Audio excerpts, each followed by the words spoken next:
कुरिन्थियों के नाम पौलुस प्रेरित की दूसरी पत्री 4 अध्याय। इसलिए जब हम पर ऐसी दया हुई कि हमें यह सेवा मिली, तो हम हियाव नहीं छोड़ते, परंतु हमने लज्जा के गुप्त कामों को त्याग दिया और न चतुराई से चलते और न परमेश्वर के वचन में मिलावट करते हैं, परंतु सत्य को प्रकट करके परमेश्वर के सामने हर एक मनुष्य के विवेक में अपनी भलाई बैठाते हैं।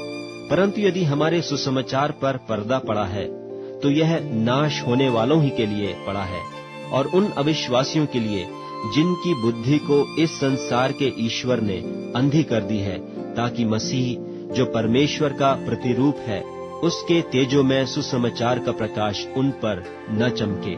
क्योंकि हम अपने को नहीं, परंतु मसीह यीशु को प्रचार करते हैं कि वह प्रभु है, और अपने विषय में यह कहते हैं कि हम यीशु के कारण तुम्हारे सेवक हैं। इसलिए कि परमेश्वर ही है जिसने कहा कि अंधकार में से ज्योति चमके, और वही हमारे हृदयों में चमका कि परमेश्वर की महिमा की पहचान की ज्योति यीशु मसीह के चेहरे से प्रकाशमान हो। परंतु हमारे पास यह धन मिट्टी के बर्तनों में रखा है कि यह असीम सामर्थ हमारी ओर से नहीं, वरन परमेश्वर ही की ओर से ठहरे।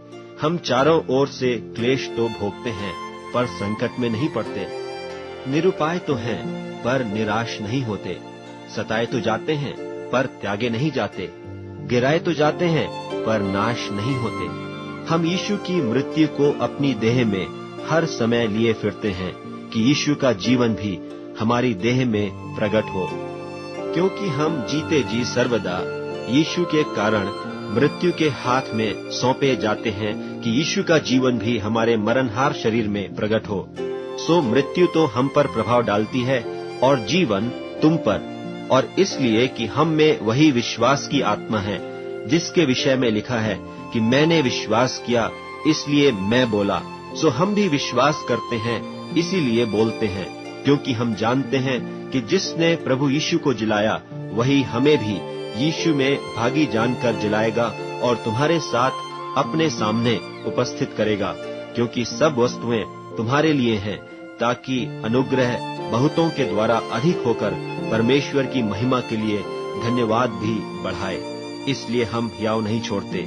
यद्यपि हमारा बाहरी मनुष्यत्व नाश भी होता जाता है, तो भी हमारा भीतरी मनुष्यत्व दिन प्रतिदिन नया होता जाता है। क्योंकि हमारा पल भर का हल्का सा क्लेश हमारे लिए बहुत ही महत्वपूर्ण और अनंत महिमा उत्पन्न करता जाता है। और हम तो देखी हुई वस्तुओं को नहीं, परंतु अनदेखी वस्तुओं को देखते रहते हैं।